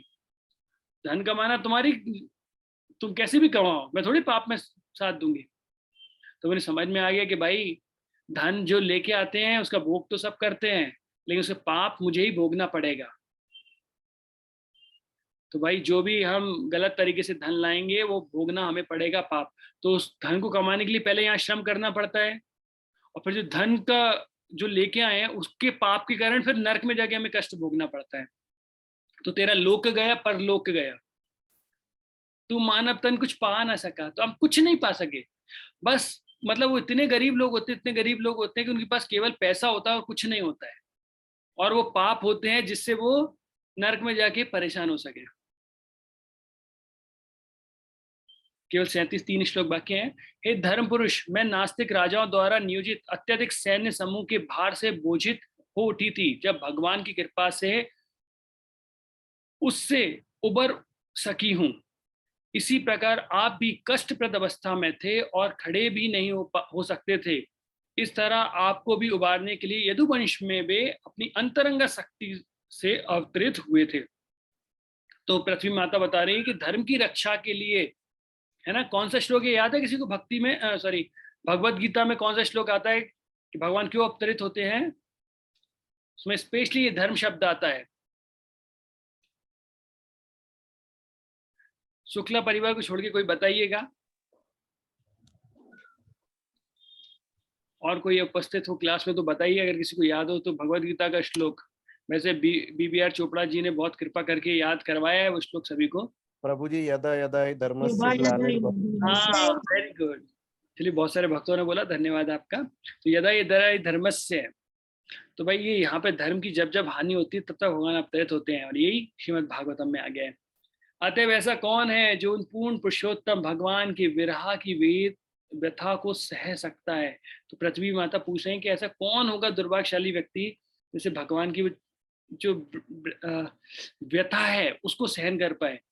वे अपनी प्रेम भरी मीठी मुस्कान, सुहानी चितवन तथा मीठी मीठी बातों से सत्यभामा जैसी प्रियतमा की गंभीरता तथा प्रणय को क्रोध को जीतने वाले थे। तो सत्यभामा भगवान की पटरानी थी, और वो फेमस थी अपनी प्रेमामयी लड़ाई करने के लिए भगवान से, और वो क्रोध में आती थी। एक बार हिज होलीनेस राधा गोस्वामी महाराज बोल रहे थे कि पत्नी का रूठना और पति का मनाना, बोला यही है गृहस्थ आश्रम का आनंद, बाकी तो दुखी दुखी। तो भगवान ने भी जब उसमें थे तो वो बता रहे हैं कि भाई भगवान इतने सुंदर ये थे कि सत्यभामा लड़ाई भी करती थी लेकिन उनका क्रोध भी समाप्त हो जाता था भगवान की इतनी सुंदर चितवन को देखकर।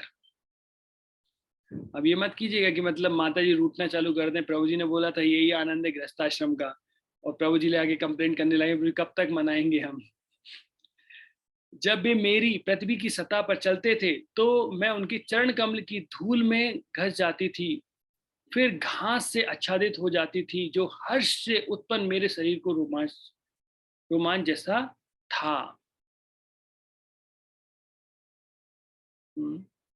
ये अंतिम श्लोक। जब पृथ्वी तथा धर्म पुरुष इस प्रकार बात में संलग्न थे तो राजऋषि परीक्षित पूर्व की ओर बहने वाली सरस्वती नदी के तट पर पहुंच गए। अर्थात सरस्वती नदी के तट पर यह वार्तालाप चल रही थी पृथ्वी और धर्म के मध्य, और उसी समय पर परीक्षित महाराज वहां पर आ गए जब दोनों की बात चल रही थी। और अब देखिए किस प्रकार से वो कली को दंड और पुरस्कृत करेंगे। तो बहुत बहुत धन्यवाद इतने धैर्यपूर्वक ये प्रवचन सुनने के लिए। अगर किसी का कोई प्रश्न है तो प्रश्न कर सकते हैं।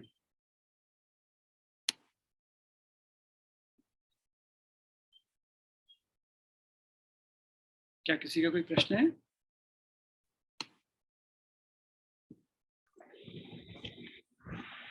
हरे कृष्णा प्रभु जी, दंडवत प्रणाम। हरे कृष्ण, दंडवत प्रणाम माता जी। थैंक यू सो मच प्रभु जी, इतना इंटरेस्टिंग और इतना इम्पोर्टेंट आपने आज ये सेशन दिया है। धर्म के बारे में बताया, पृथ्वी गाय के रूप में, और 4 नियमों का फिर से रेपिटेशन हुआ, और बहुत अच्छा सेशन लगा प्रभु जी, थैंक यू सो मच। एक छोटा सा क्वेश्चन है कि भगवान जो है अर्जुन के सखा भी बने और उनके सारथी भी बने और उनके इवन चरण भी दबाए, तो प्रभु जी अर्जुन ने ऐसी कौन सी विशेष भक्ति करी, उन्होंने ऐसी कौन सी सेवा दी जो भगवान उन पे इतने रीझ गए और वो उनके सेवक तक बन गए? तो इसका कुछ मतलब जिक्र आता है अपने शास्त्रों में कि अर्जुन को क्यों विशेष चुना उन्होंने, मतलब गीता जी के लिए भी और अपने के रूप में? माता जी ये तो भगवान के शुद्ध भक्त हैं जो कि भगवत धाम से ही। कई बार लोग ऐसा पूछते हैं कि वृंदावन में, अरे ओ राधा तूने कौन सो पुण्य कियो कि जो संसार का जो स्वामी है वो तुम्हारा दास बन के बैठ गया। तो कोई पुण्य और पाप करने से भगवान की कृपा प्राप्त नहीं होती, ये तो भगवान की अहेतु की कृपा होती है। अहेतु की कृपा का मतलब होता है अहेतु, हेतु मतलब कारण, आ मतलब जिसमें कोई कारण नहीं है, और इंग्लिश में बोलेंगे कॉजलेस मर्सी, कॉज जिसके पीछे कोई कारण नहीं है। तो अर्जुन जो है भगवान के नित्य संगी हैं, और नित्य संगी है तो भगवान इसलिए उन्हें इतनी कृपा बरसाते हैं। तो ऐसा कोई भक्ति का या ऐसा कुछ नहीं आता है। अब वही अर्जुन नर नारायण ऋषि के रूप में आते हैं, तो वो भगवान के हमेशा संगी हैं, नित्य पार्षद हैं भगवान के जी। तो ऐसा कहीं उद्धृत मैंने सुना नहीं माता जी कि उन्होंने कुछ विशेष कार्य किया था जिसके कारण भगवान ने इतनी कृपा उनको दी। हाँ इतना जरूर सुना है कि वो एक भगवान के शुद्ध भक्त हैं और वो नित्य मुक्त हैं। वो केवल भगवान के साथ लीला में आते हैं हमेशा। प्रधानमंत्री या मुख्यमंत्री जब भी आते हैं तो उस समय क्या होता है, उनके सेक्रेटरी जो होते हैं वो साथ में ही चलते हैं उनके। हमें लगता है कितने फोटो में वो आ रहे हैं, हम तो एक फोटो खिंचवाते हैं फिर उसे दीवार पे लगा लेते हैं, या फिल्म में कोई चल रहा है और हम ऑडियंस में खड़े हैं तो फिल्म की हम फोटो खींच के रख लेते हैं कि देखो फिल्म आई थी उसमें मैं दिखाता। बोला कहाँ, वो मेले का सीन था और मेले की सीन में वो झूला चल रहा था, उस एक झूले पे मैं बैठा था। उसी तरीके से हम लोग क्या होते हैं, नित्य बद्ध जीव हैं और वो नित्य मुक्त जीव है। तो अर्जुन का ऐसा कोई ये नहीं आता है, बल्कि वह तो भगवान के नित्य संगी है।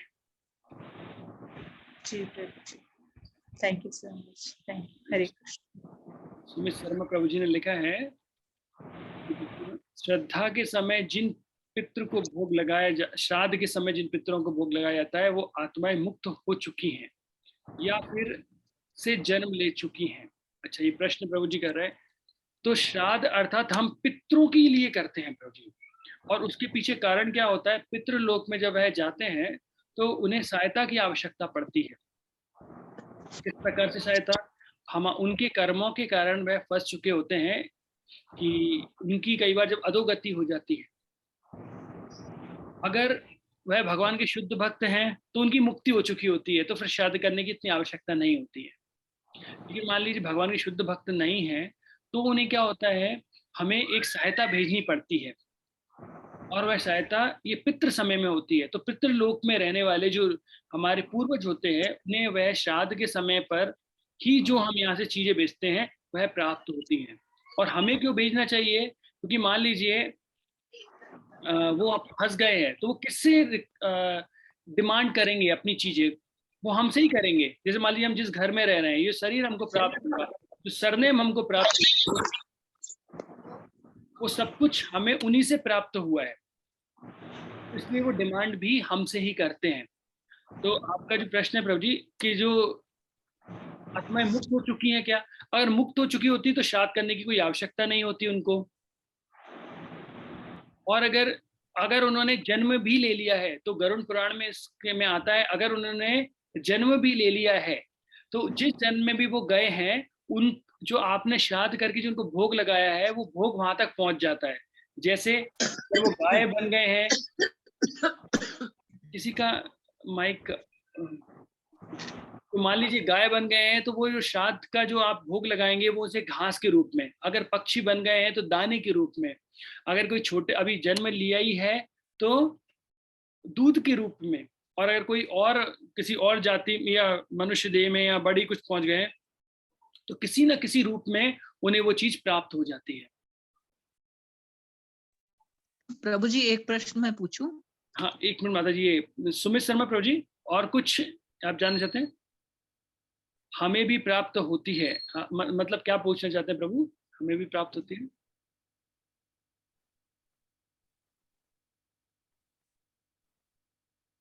हमें भी प्राप्त मतलब हमारे पूर्व सॉरी जो हमारे लोग थे, हमने पहले जन्म लिया होगा तो हमें जो लगती है पिछले जन्मों की अकाल मृत्यु होने से। हाँ बिल्कुल प्रभु जी, अगर कोई हमारे जो हम लोगों को भोग लगा रहा है, तो फिर अगर श्राद्ध पक्ष में हमारे नाम से और कोई हमको भोग लगाता है, कुछ करता है, तो हमें इस जन्म में प्राप्त हो जाती है वो सारी चीजें।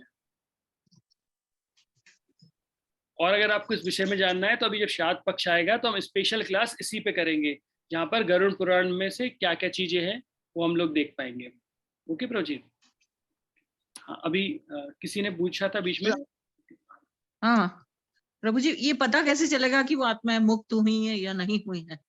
हाँ तो देखिए, ये जो होता है कर्म का नियम, ये बता पाना संभव नहीं होता है, क्योंकि वो अपने कर्मों के हिसाब से ही जाते हैं। कई बार लोग बोलते हैं कि कुछ यहाँ पर कुछ विधि करते हैं उससे पता लगता है, तो देखिए कर्म के नियम बहुत जटिल होते हैं, ऐसे हमें पता नहीं लगता है। इसलिए साधारण तौर पे हम हमारे सारे पूर्वजों के लिए कार्य करते हैं, और बेस्ट होता है कि हम उनके लिए भगवान के नाम का जप करें। ओके, है ना, धन्यवाद प्रभु जी। है ना। जैसे कई बार हम लोग उनके लिए एकादशी का व्रत भी करते हैं, आपने भी देखा होगा कि जब उनकी किया जाता है उनके लिए। हाँ जी, वो इसीलिए किया जाता है कि एकादशी जो होती है वो मुक्तिदायक होती है, मोक्ष प्रदान करने वाली होती है ना। और कई बार देखिए कर्म का फल सबको मिलता है, तो जाने अनजाने में किए गए पाप जो होते हैं उनके कारण व्यक्ति की अधोगति होती है, और वो अधोगति से बचाने के लिए हम इस तरीके से कार्य करते हैं कि एकादशी का व्रत जो है हम व्रत कर रहे हैं, लेकिन इसका फल उनको मिलना चाहिए, इस तरह के हम संकल्प करते हैं जी। और ये हमारा कर्तव्य भी होता है, क्योंकि मान लीजिए जिन पितरों के द्वारा हमें सब कुछ प्राप्त हुआ है, तो उनका ये पितृ ऋण हमारे ऊपर है। लेकिन ऐसा बोला जाता है, पितृ ऋण हो, ऋषि ऋण हो, राज ऋण हो, राष्ट्र ऋण हो, या किसी भी प्रकार का ऋण हो, अगर कोई व्यक्ति भगवान की शुद्ध भक्ति करता है, उसे कोई भी ऋण चुकाने की आवश्यकता नहीं है। जो भगवान मुकुंद की सेवा में लग गया है, तो उसको और कोई ऋण उस पर नहीं बचता है। क्यों? जैसे मान लीजिए आपने आपकी सारी संपत्ति राजा को दान दे दी, है ना, फिर राजा से बोला ये लोग पैसे मांग रहे हैं मुझसे, तो मेरे पास तो कुछ है नहीं, तो राजा बोलेगा सब मैं टैकल कर लूंगा, छोड़ दो। तो वैसे ही जब आप भगवान को पूर्ण रूप से शरणागत हो गए हो, तो भगवान आपके जीवन की सारी जिम्मेदारी लेते हैं, और भगवान फिर सारे लोगों का उद्धार करते हैं। ठीक है माता जी? जी प्रभु जी, आपने हैंड रेज किया है।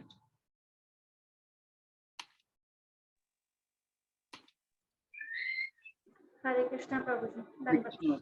धन्यवाद। प्रभु जी, आप बीच बीच में जो स्टोरी सुनाते हैं और जो व्यंग्यात्मक बातें बताते हैं वो हमेशा याद रहती हैं, और दैट इज द वो जो आपकी पंच लाइन्स होती हैं वो दिमाग में बैठ जाती हैं।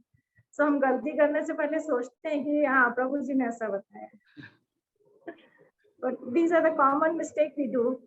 प्रभु जी, एक क्वेश्चन था, जैसे कई बार सुना है कि जो भगवान की भक्ति करते हैं उनकी 21 पीढ़ियों का उद्धार हो जाता है, तो वो फिर संध्या माता जी ने एक वीडियो शेयर किया था, उसमें जो प्रभु जी हैं उन्होंने बताया कि इस तरह से होता है कि डायरेक्ट उद्धार नहीं होगा, उन सब लोगों को भगवान की भक्ति का अवसर मिलेगा, तो वो किसी भी योनि में हो उनको मिल जाएगा। माता जी, ये क्या होता है, भगवान ने क्या बोला है कि डिपेंड करता है कि हम किस प्रकार से भक्ति कर रहे हैं। मान लीजिए हम शुद्ध भक्ति कर रहे हैं, तो जिस लेवल की आप भक्ति करेंगे उस लेवल के अकॉर्डिंग उनको पुरस्कार मिलेगा। जैसे वो मुझे मिलेगा या मेरे पितरों को मिल जाएगा? आपसे कनेक्टेड लोग सभी को मिलेगा। जैसे मैं आपको बताता हूँ, मान लीजिए आपकी बेटी है, ठीक है, और आप बचपन से उसकी देखरेख कर रही हैं, उसको खिलाना, उसको पिलाना, उसकी जो जरूरत होती है पूरी करते हैं, है ना। अब आपकी बेटी बड़ी होके बहुत अच्छी भक्त बनती है, ठीक है। अब जैसे ही वो बड़ी होके बड़ी भक्त बनेगी, तो जैसे ही वो भक्त बनेगी तो भक्त होने के बाद उसके अकाउंट में देखेंगे भक्त बनी तो इसकी सेवा किसने की थी, तो पूरा आपका एक नाम आएगा कि इतनी माता जी ने इसको इस समय वो किया है, तो उसके लिए उसका पुरस्कार आपको मिलना चाहिए। जैसे मान लीजिए आपकी बेटी बड़ी होकर कलेक्टर बनेगी, वो कलेक्टर बन गई, तो उसके बंगले में वो अकेली रहेगी या आपको भी रखेगी, है ना। तो आपको भी लेके जाएगी मम्मी पापा को साथ में, और आपको देख के पहले सलाम ठोकेंगे, भाई कलेक्टर साहब की मम्मी है। तो उसी तरीके से कि जो भी व्यक्ति हमारे भक्तों से संबंधित होता है उसको भगवान पुरस्कृत करते हैं कि भाई आप उस कुल में आए हो, उस व्यक्ति के संपर्क में आए हो, इसलिए आपको फायदा मिलेगा। अब फायदा किससे मिलेगा, फायदा डिपेंड करता है कि उस किस भक्ति का लेवल है। जैसे ध्रुव महाराज का केस आता है, ध्रुव महाराज को जब भगवत धाम जा रहे थे, तो जो मृत्यु है वो आके ध्रुव महाराज से बोलती हैं कि मैंने जीवन भर आपकी कोई सेवा नहीं की, तो कृपया करके मुझे कृपा कीजिए। मैं कैसे करूं, बोला अपना पैर मेरे सर पे रख दीजिए। अर्थात उनका कहने का मतलब था कि आप ये शरीर यहीं छोड़ दीजिए। मृत्यु देवी ने तूने ऐसे शरीर तो पैर रखा, अर्थात तो शरीर छोड़ दिया, और उनको लेने के लिए भगवत धाम से जो वाहन है वो आ गया। तो जब वैसे आया तो उन्होंने कहा अरे मैं भगवत धाम कैसे जा सकता हूँ, क्योंकि मुझे जो भक्ति में लेके आया था अगर वो यहाँ पर है तो मैं कैसे जाऊं। तो उन्हें भक्ति में कौन लेके आए थे, उनके माता पिता, उनकी माता सुनीति जी। तो उन्होंने बोला तो देवदूतों ने क्या कहा, आप चिंता मत कीजिए, देखिए आपसे पहले आपकी माता जा रही है, उनके लिए पहले ही ये वाहन आ गया है। तो क्योंकि उन्होंने शुद्ध भक्ति की थी इसलिए वो इस जन्म में पूरी रूप से भगवत धाम चले गई। अब मान लीजिए अगर किसी ने शुद्ध भक्ति नहीं की है तो फिर क्या होगा, उसी के अनुसार भगवान उनको देंगे, अर्थात उन्हें वो अवसर प्रदान करेंगे। जैसे मान लीजिए भक्तों का संग उनको मिल जाता है। जैसे मान लीजिए आपका घर है, वहां के वहीं पास में इस्कॉन टेम्पल खुल जाए, है ना, सुबह शाम हमें भगवान के दर्शन करने का अवसर प्राप्त हो। जगन्नाथ जी की रथ यात्रा जा रही है और आपके घर पे ही आपको आवाज आ रही है और आप जा रहे हैं, तो ऐसा शुभ अवसर प्राप्त हो जाए। कभी संग, है ना, हम जहाँ पर हैं भक्त लोग आकर वहां पर कीर्तन कर रहे हैं और आपसे बोल रहे हैं आप आइए, तो ये अवसर उनको प्राप्त होता है माता जी बार बार। या फिर आप ऐसी जॉब में चले गए जहाँ पे, जैसे मान लीजिए कुछ लोग हैं जो टेम्पल में गार्ड की नौकरी करते हैं और उनकी नौकरी है कि 12 घंटा खड़े रहना है राधा मदन मोहन के सामने, तो भगवान उन्हें अवसर देते हैं। तो वो अवसर देना उनके उद्धार करने जैसा होता है। और शुद्ध भक्त तो डायरेक्ट चले जाएंगे, और नहीं है तो जैसा होगा उसके अनुसार भगवान करेंगे। लेकिन हाँ, जो उस भक्त के संपर्क में आया है भगवान सब पे कृपा करने वाले। 21 पीढ़ी तो बता दी है माता जी, और भी भगवान उद्धार करते हैं सबका। प्रभु जी हमारा उद्धार तो हो रहा है, हमने अनियन गार्लिक छोड़ दिया है जून में रथ यात्रा से पहले। हरि बोल। हमारी बच्ची ने भी छोड़ दिया है। मैंने गीता जी का पहला टेस्ट दे दिया है प्रभु जी, बहुत अच्छे मार्क्स नहीं आए थे, पर मैं पास हो गई हूँ, नेक्स्ट लेवल पे चली गई हूँ। अच्छा है माता जी, आप टीचर है ना, इसलिए आप ये मार्क्स के बारे में इतना सोचते हैं, लेकिन अभी आपके जीवन में जो परिवर्तन आ रहा है वो मेन थिंग है। जी जी। तो मुझे, मैंने बच्ची के नाम से रजिस्टर किया था गीता जी के कोर्स में। ऑनलाइन ही होता है, हर हफ्ते हमें बस 2 श्लोक का रिकॉर्ड करके भेजने पड़ते हैं, तो उस चक्कर में हम बार बार सुनते हैं। एक माता जी बहुत ही अच्छे से रिकॉर्ड करके भेजती हैं, ट्रांसलेशन भेजती हैं, हम उसे सुन सुन के वैसे रिकॉर्ड करके भेजते हैं। तो वो भगवान का जो भौतिक अवतार बताया गया गीता जी को, हमें इतना पुण्य मिल रहा है कि हम उसको पढ़ रहे हैं। पहले प्रभु जी उसमें इंटरेस्ट नहीं आता था, बहुत फिलोसफी हो जाती है, बट इस टेस्ट की और इसकी वजह से हम लोग उसे बार बार रिपीट कर रहे हैं। अब हम डेली सुबह गीता के एक श्लोक पढ़ते हैं, मेरी बच्ची भी एक पढ़ के ही जाती है। बताइए कितना अब वो भी शुरू कर दिया है, तो अब सब कुछ ठीक हो रहा है। शी इज आल्सो कोऑपरेटिंग, नहीं मम्मी आप भी छोड़ दो, मैं भी छोड़ देती हूँ। सो शी इज, वो मेरे से आगे है कि हाँ मम्मी छोड़ दो, सब छोड़ दो, मैं भी कर लूंगी, हो जाएगा। So this is really very nice Prabhu ji, ये सब आप लोगों की वजह से हो, और इस सत्संग में ये जो ग्रुप में जो डिवोटीज हैं इतने अच्छे हैं, उनकी वजह से हो पा रहा है। Thank you so much. बिल्कुल माता जी, धीर गौर प्रभु इतने अच्छे से गाइड करते हैं सबको, और दुष्ट कृष्ण प्रभु ने सबको जोड़ा है। अल्टीमेटली शिल प्रभुपाद जी की कृपा है ये सब। सुमित शर्मा प्रभु ने लिखा है एक और प्रश्न है, अगर हम मुक्त हो जाते हैं तो क्या हमारे जीवन साथी भी मुक्त होते हैं, या 7 जन्म तक दोनों मनुष्य के साथ ही रहते हैं? मतलब प्रभु जी को थोड़ा डाउट है कि सेम लाइफ में वो वाइफ मिलने वाली है या नहीं है। सुमित शर्मा प्रभु को थोड़ा सा डाउट है कि सेम पार्टनर तो नहीं मिल जाएगा। तो हम अगर मुक्त हो गए रोई माता जी, तो प्रभु जी ऐसा है, अर्धांगिनी का मतलब होता है प्रभु जी, आपने अगर एक चीज सुनी होंगी, जो तेरा है वो मेरा है, और जो मेरा है वो मेरा है। मतलब जो तेरा है सो मेरा है, और जो मेरा है सो मेरा है। तो आप जो भक्ति सब कुछ कर रहे हैं, तो वो आपकी वाइफ को हाफ मिल जाएगा, लेकिन जो माता जी कर रही हैं वो तो माता जी का ही है। तो जब हम मुक्त होते हैं, अगर हम मुक्त हो जाते हैं, तो क्योंकि हमारी पत्नी तो सबसे पहले हमसे जुड़ी हुई है, तो हमारे जीवन साथी भी मुक्त होते हैं क्या? हाँ, वो भी मुक्त होते हैं, लेकिन वो भी आपके साथ भक्ति कर रही हो तो। जैसे तुकाराम महाराज का एक संदर्भ आता है कि तुकाराम महाराज की जो पत्नी थी वो चेस्ट वुमन थी, अर्थात सती स्त्री थी, लेकिन वो भगवान कृष्ण को पसंद नहीं करती थी, और उनको बोलती थी काड़िया या कालिया, जो बोलते हैं हम कालिया से काड़िया बोलती, काड़िया है ना। क्यों? बोला कि इसी व्यक्ति ने मेरा जीवन बर्बाद किया है। बोला दिन भर मेरे पति केवल वही चीज सोचते रहते हैं। लेकिन वो इतनी पतिव्रता स्त्री थी कि वो क्या करती थी, जैसे तो तुकाराम महाराज तक कमाते नहीं थे, फिर भी जो भी अन्न आता था वो बनाती थी, और बनाने के बाद तुकाराम महाराज एक पर्वत पे बैठकर भगवान के नाम का जप करते थे। तो बेचारी खाती नहीं थी, और वो लेकर जाती थी किसके लिए? अपने पति के लिए। तो सती स्त्री थी, भले ही वो भगवान को गालियां दे रही है। तो ऐसे ही वो जब गाली देती थी, लेकिन एक बार जब जा रहे थे, तो जाते में जो पर्वत था उस पे, मतलब जो पहाड़ था उस पे, उनको पैर में कांटा लग गया, और जब कांटा लग गया तो उनसे चलते नहीं बन रहा है, और एक हाथ में पोटली है खाने की और दूसरे हाथ में लेके आ रहे हैं, चलते नहीं बन रहे हैं। तो फिर वहां पर एक व्यक्ति आए, एक बच्चा आया, और उस बच्चे ने वो कांटा निकाला। फिर उन्होंने पूछा भाई तुम कौन हो? तो फिर उन्होंने अपना रूप दिखाया। कौन थे वो?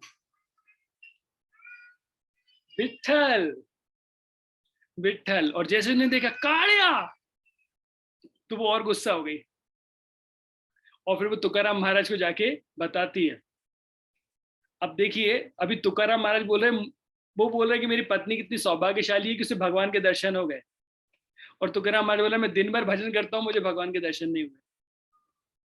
तो यहाँ पे पत्नी को दर्शन हुए, और फिर तुम देखा कि भगवान विट्ठल आके बैठ गए उनके साथ में, और एक ही रोटी है उनके पास में। अब पति बोल रहे हैं सर्व करो। अब उनको टेंशन हो रहा है, यार वैसे ये काड़िया के चक्कर में इतना परेशान थी, और अब ये काड़िया फिर आके बैठ गए, अब क्या करें? और अब इज्जत की बात आ गई, एक ही रोटी है। अब देखिए कितनी सती स्त्री है, एक रोटी है तो क्या करेगी? खुद खाएगी, पति को खिलाएगी, लेकिन वो अपने खाने के लिए नहीं सोच रही है। बोले कि मैं पति को दूं कि इनको दूं? अब हस्बैंड बोल रहा देना पड़ेगा। जब उन्होंने खोला तो देखा और बहुत सारी रोटी आ गई। तो वो अपने एक उनको देवता को मानती थी, तो बोलती हैं अरे वो उन देवताओं की कृपा से यहाँ पे रोटी आ गई। तो देखिए उन्हें ये भी ज्ञान नहीं है कि स्वयं सुप्रीम पर्सनालिटी ऑफ गॉडेड सामने बैठे हैं, पूर्ण पुरुषोत्तम भगवान श्री कृष्ण साथ में बैठे हैं और बोले कि किसी देवता की कृपा से ये सब कुछ हो गया। लेकिन आप देखिए भगवान इतनी कृपा करने आ रहे हैं कि पैर में से कांटा भी निकालने आ रहे हैं। क्यों? क्योंकि जो हस्बैंड है वो शुद्ध भक्त है। इसलिए तुकाराम महाराज जब इस सात शरीर भगवत धाम जा रहे थे तो अपनी पत्नी से पूछते हैं कि तुमने पूरे जीवन भर मेरी सेवा की है और मेरी सहायता की है मेरे भजन में, तो आज जब मैं भगवत धाम जा रहा हूं तो मैं अकेले कैसे जा सकता हूं, तुम मेरे साथ में चलो।